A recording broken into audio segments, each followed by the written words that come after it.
Hey now, Brawlers, it's time for another Board Game Brawl review with Nick Minahan, sponsored by BoardGameBliss.com. Alrighty, today we're going to take a look at the Dungeons & Dragons Temple of Elemental Evil board game, co-published by Wizards of the Coast and WizKids. Now, Wizards of the Coast Solo had previously produced 3 games in this system. You had Castle Ravenloft, which was the first one, and you had Wrath of Ashardalon, and then you had Legend of Drizzt. All of these different games, together with Temple of Elemental Evil, can be mixed together. You can mix together monsters and characters and tiles. There's some clunky things that don't work perfectly together that you kind of have to iron out. And Temple of Elemental Evil, the newest one, does have some significant different things compared to the other games, at least the ones that I've played. I haven't played Wrath of Ashardalon. And I guess I should mention here just a little bit of backstory about this. Castle Ravenloft was one of the first modern hobby games I ever purchased, and I purchased it while I was still playing D&D. I saw it at the store when I was just looking for source books for either D&D or World of Darkness, which is all I was playing at the time. This was a long time ago, it feels like. And I was just like, wow, it's like a box of miniatures. That's pretty cool. Maybe I could talk my group into playing it. I really had to work hard to get my D&D group to play something that wasn't D&D. And when we finally played it, it was a bad experience. But I held on to the game when I kind of slowed down on role-playing games and started amping up on playing hobby board games. I tried to play Castle Ravenloft again. That was the first one in the system. And it was a disaster with the board gaming group I played it with as well. And I had given up on the game. I got rid of it. I actually traded it for Marvel Legendary and never looked back. And I don't know, I was hankering. I kept hearing good things about it. I knew Temple of Elemental Evil was on the way. I actually traded for copies of Castle Ravenloft again and Legend of Drizzt, and I had a better experience. So I went ahead and picked up Temple of Elemental Evil as well. Did my experience change again? Did it maintain its status this time? Did I still enjoy the game? Let's go ahead and take a brief look at how the game is played, along with some of the new things. I'll just give a general overview of the rules since it's the same for all the systems. I'll tell you the new stuff. Then we're going to come back and I'll let you know what I think.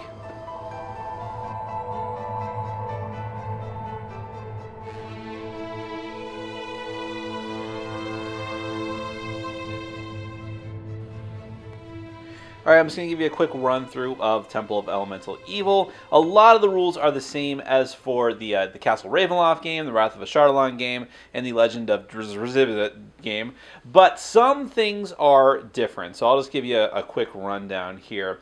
So the goal of the game kind of changes. It's usually going to be you trying to get to a certain tile in the dungeon tile stack that either has an item that you need or is just the way out.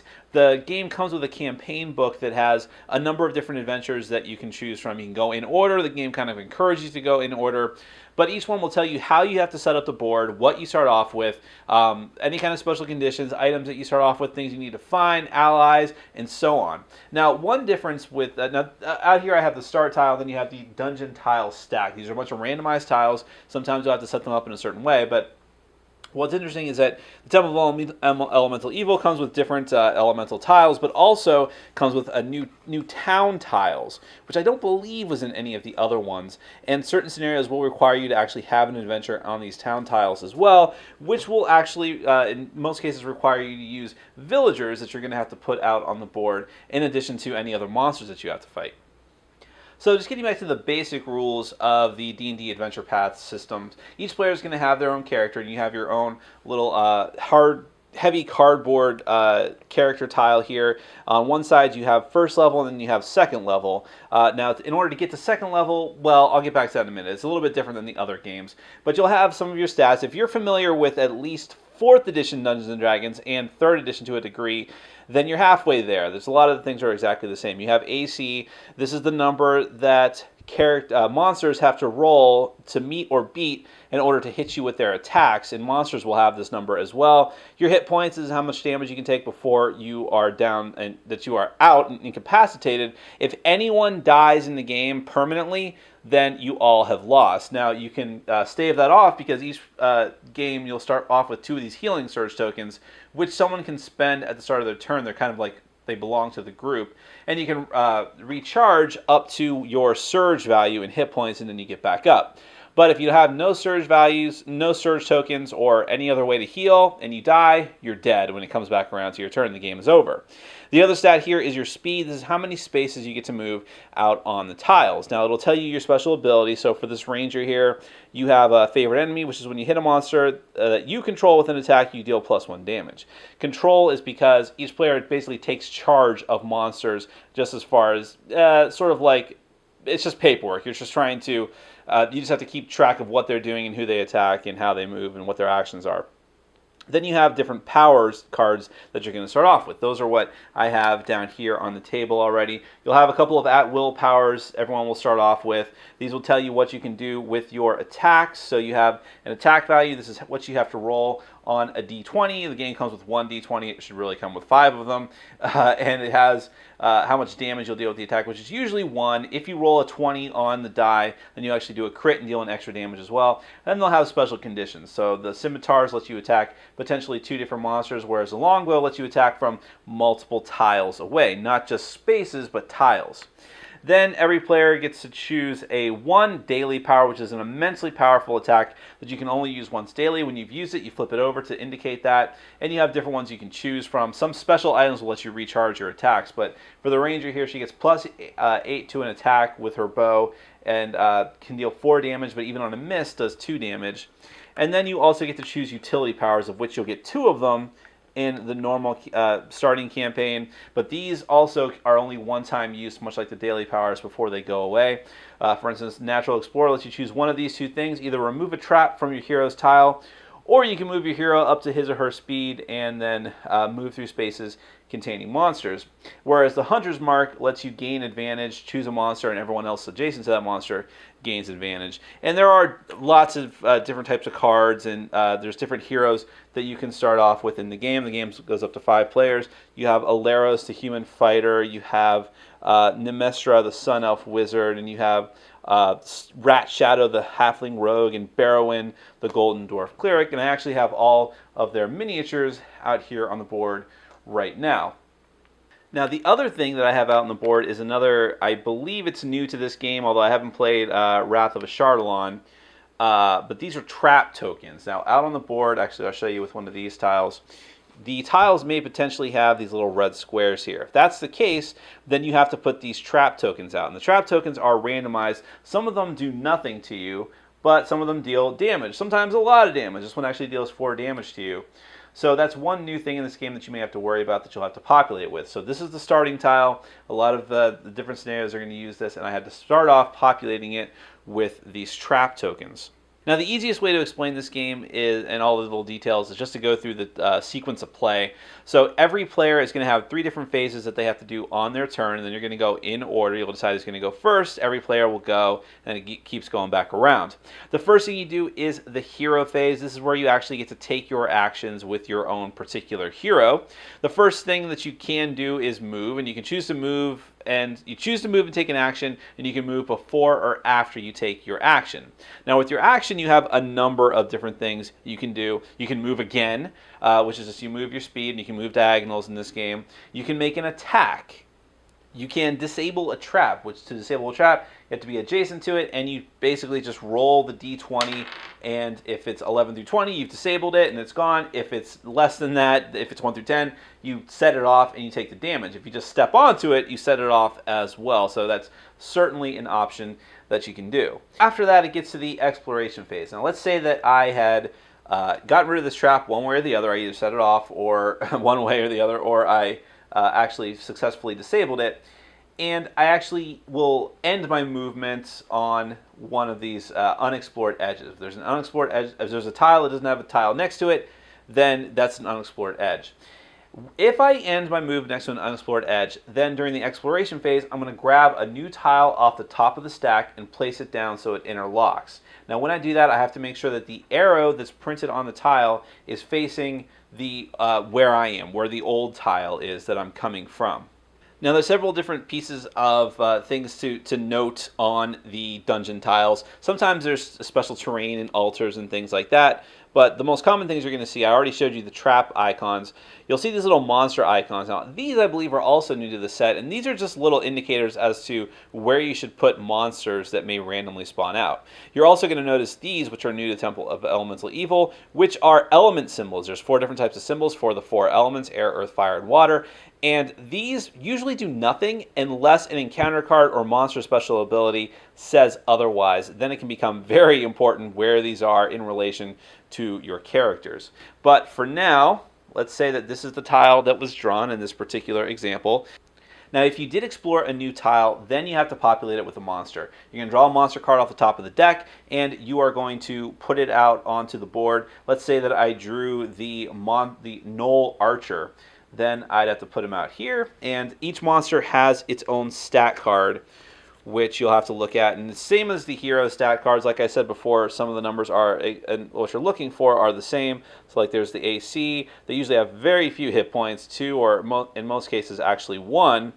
And then their attack and their damage. They also are on, they have tactics, which essentially whoever controls them is going to follow. So if I drew this Gnoll Archer, I have to put the Gnoll Archer card in front of me, and they're going to act on my turn, and I have to follow these instructions when their turn comes around. But for right now, I just put that monster out, and then we move on to the villain phase. Now, if you had not explored a new tile, which means either you were not next to, or I'm sorry, the only way that would not happen is if you were not next to an unexplored edge. So it was my turn, I explored, or I finished my action, and I was not next to an unexplored edge.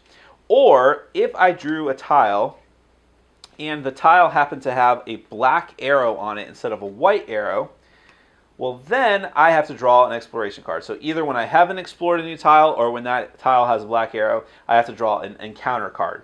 And encounter cards are almost always bad things that happen to you and the rest of the group, or sometimes just you, depending on the criteria of the card. So just to show you some examples, you have magnetic rocks. Your hero loses 200 gold pieces or discards 1 item treasure card, and then attack your hero with this attack, and then you discard it. There's sniper shots, attack each hero. That's just everywhere on the board, no matter where they are. Then you have Dark Gift, where you have to make a choice. Either you take a damage, or another player takes 2 damage, and you get to draw a treasure card. Rage of Imix will put a special Rage of Imix token down on the board, and then each player who has a Rage of Imix token takes 2 damage. So those are a lot of those in the deck. Terra Reformation has a different effect depending on whether it's the dungeon or the town. And then Weight of Greed, this has to do with gold pieces again, which I haven't really got to, is that some treasure will just give you gold pieces, but each hero who has 300 gold pieces or more takes 2 damage. So those are some of the lovely things you can expect coming out of the encounter deck. Now, you'll actually do that right at the start of the villain phase, and then the next thing you'll do is, if there are any villains in play, you activate them. Now, the game comes with a few villains. These are just really powerful monsters, so there's an Etten that you might have to come across, or the most powerful one in the game is this black dragon. So really, really nasty things. There's elemental, since this is the Temple of Elemental Evil after all, that you may have to worry about. And by the way, my set was actually missing some miniatures, so that's a lot of fun. You may have to worry about that. They'll actually have their own special cards as opposed to, or cardboard boards, as opposed to the normal cards from the monster deck. So you'll have to do their actions first if they're out on the board in the villain phase. Whether they are or not, then you go on to the normal monsters phase, where you'll activate them and do whatever they says. So I believe for the Gnoll Archer, they get to attack from afar. But if it was something, say for instance, there's a bugbear here. If it was one of the bugbears, not like the beagle bugbear that I have, but this normal bugbear, then it might actually move up and attack whoever the closest adjacent hero is, or perhaps it targets the hero with the least hit points. That's actually what the Gnoll does as well. You always have to just follow their tactics and do what they tell you to do. Now, of course, on your turn, you'll be killing these monsters, hopefully, which, like I said, is the same thing. You're rolling the d20, hoping to meet or beat their AC, and then dealing them damage. If you do manage to kill them, no matter how many you kill in a row, you always get to draw 1 treasure card. And treasure cards will either give you an instant effect, or they'll stay in front of you and just give you something special. So you could find money, so you just grab a card, get some money, or you could find the Robe of Eyes, which is a one use per adventure, your hero gains advantage. Now, advantage is a status effect that's actually beneficial for you in the game. If you have advantage, you'll take this token. Your next attack, you get to roll twice and keep whatever the higher total is, or the one that you want, I suppose. And then you have a healing potion. You can use this and discard it permanently. Your hero or a hero adjacent to you gets 2 hit points back, which can be very, very important. Claws of the Umber Hulk is just another attack you can use in place of your at-will powers.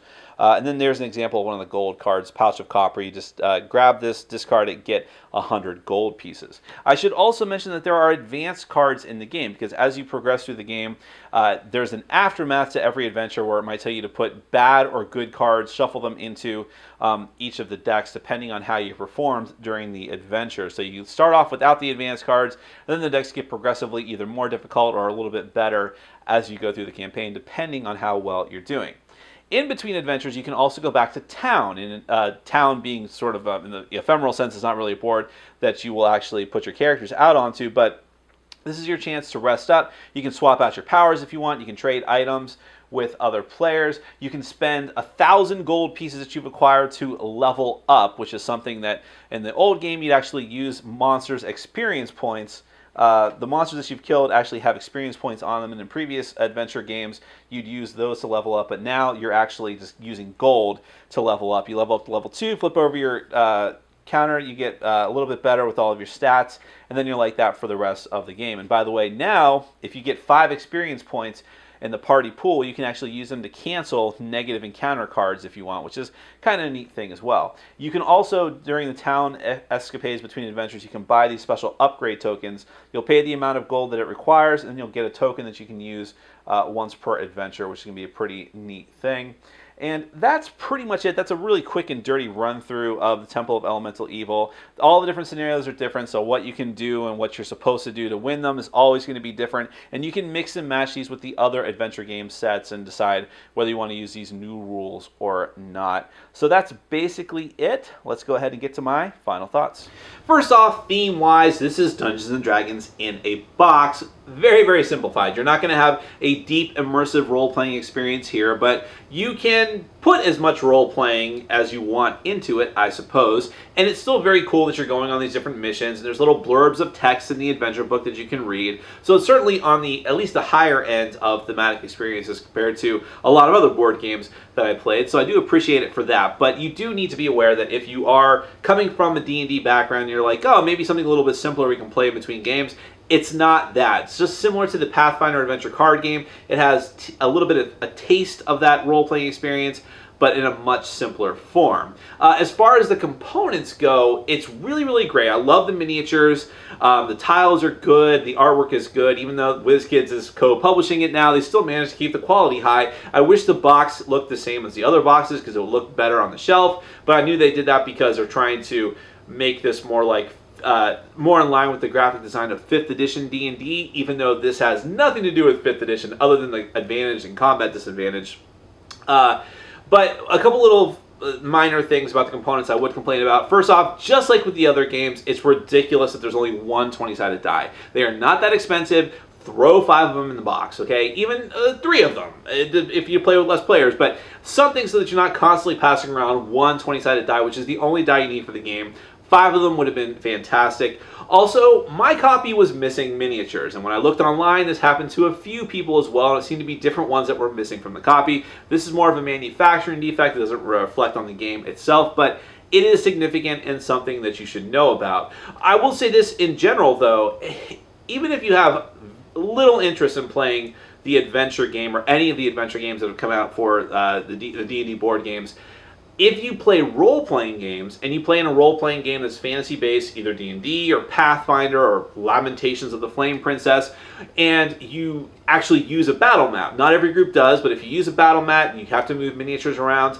This is a fantastic purchase. Any of the D&D adventure board games are a fantastic purchase because the number of miniatures you get, and more importantly, the map tiles that you can get are incredible. Now, I think this is the first system that actually has outdoor tiles. Maybe one other one does. Maybe Wrath of Ashardalon did, but because of that, it kind of limits you. A lot of them, most of them are dungeon tiles, just like in the other games, but still, map tiles are fantastic, and they don't make a lot of really great ones for D&D. At least maybe they didn't back when I used to play back in my day. So that plus the miniatures makes this an awesome buy just for that reason alone.